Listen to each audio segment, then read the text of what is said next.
ડાંગ જિલ્લામાં હાલ વિકાસ સપ્તાહના કાર્યક્રમ ચાલી રહ્યા છે, તો ચાલો આપણે માનનીય ડીડીઓ સર પાસેથી વિકાસ સપ્તાહના બાબતે જાણકારી મેળવીએ.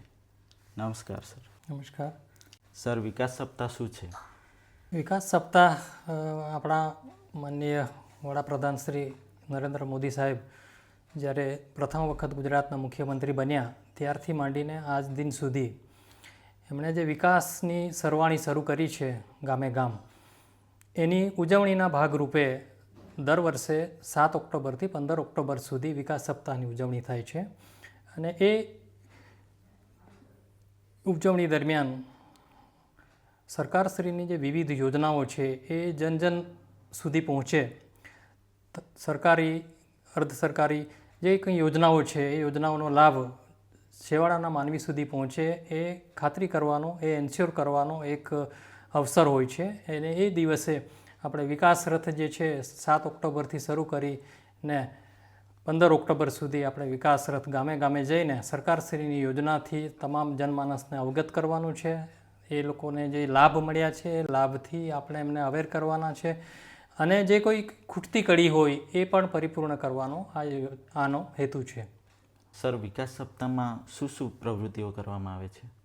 વિકાસ સપ્તાહમાં તમામ વિભાગોને સાંકળવામાં આવે છે. એમાં શિક્ષણ વિભાગની વાત કરીએ તો આપણે શાળાઓમાં જુદી જુદી ચિત્ર સ્પર્ધાઓ, નિબંધ સ્પર્ધાઓ વગેરે વિવિધ પ્રવૃત્તિઓ કરવામાં આવે છે. ICDS દ્વારા વાનગી સ્પર્ધા કે પછી હેલ્થ દ્વારા ચેકઅપના કેમ્પની યોજવામાં આવે છે. અને કૃષિ વિભાગ દ્વારા આપણે 14 અને 15 તારીખે કૃષિ મેળાનું પણ આયોજન કરવામાં આવ્યું, જેમાં કૃષિ વિભાગની વિવિધ યોજનાઓના લાભાર્થીઓને લાભાન્વિત કરવામાં આવ્યા હતા. અને એ રીતે આપણે આખા સપ્તાહની ઉજવણી કરવામાં આવી છે. સર, ડાંગ જિલ્લામાં વિકાસ સપ્તાહ દરમિયાન શું શું પ્રવૃત્તિ હાથ ધરવામાં આવી છે? ડાંગ જિલ્લામાં આગળ મેં વાત કરી એ મુજબ કે શિક્ષણ વિભાગ દ્વારા વિવિધ સ્પર્ધાઓ, ચિત્ર સ્પર્ધાઓ હોય, નિબંધ સ્પર્ધાઓ હોય, વક્તૃત્વ સ્પર્ધાઓનું આયોજન કરવામાં આવ્યું જુદી જુદી શાળાઓની અંદર. સાથે સાથે ICDS વિભાગ દ્વારા વાનગી સ્પર્ધા, ભૂલકા મેળો, પોષણ દિવસની ઉજવણી વગેરે કાર્યક્રમો હાથ ધરવામાં આવ્યા.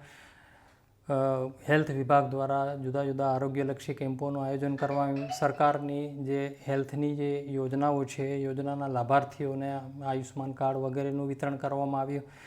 ગામે ગામ રથ દ્વારા સરકારશ્રીની, કેન્દ્ર સરકારશ્રીની જે વિવિધ યોજનાઓ છે એ યોજનાઓથી લોકોને અવગત કરવામાં આવ્યા. અને સાથે સાથે એમને જે કંઈક યોજનાઓનો લાભ એમને મેળવવાનો હતો એ લાભથી એમને એ કરવામાં આવ્યો, અર્પિત કરવામાં આવ્યા. અને સાથે સાથે કૃષિ વિભાગ દ્વારા પણ 14 અને 15 તારીખે તાલુકા કક્ષાએ અને જિલ્લા કક્ષાના કૃષિ મેળાનું આયોજન કરી કૃષિ વિભાગની વિવિધ યોજનાઓનો લાભ ખેડૂત મિત્રોને આપવામાં આવ્યો અને એમને કૃષિ વિષયક માર્ગદર્શન પણ પૂરું પાડવામાં આવ્યું.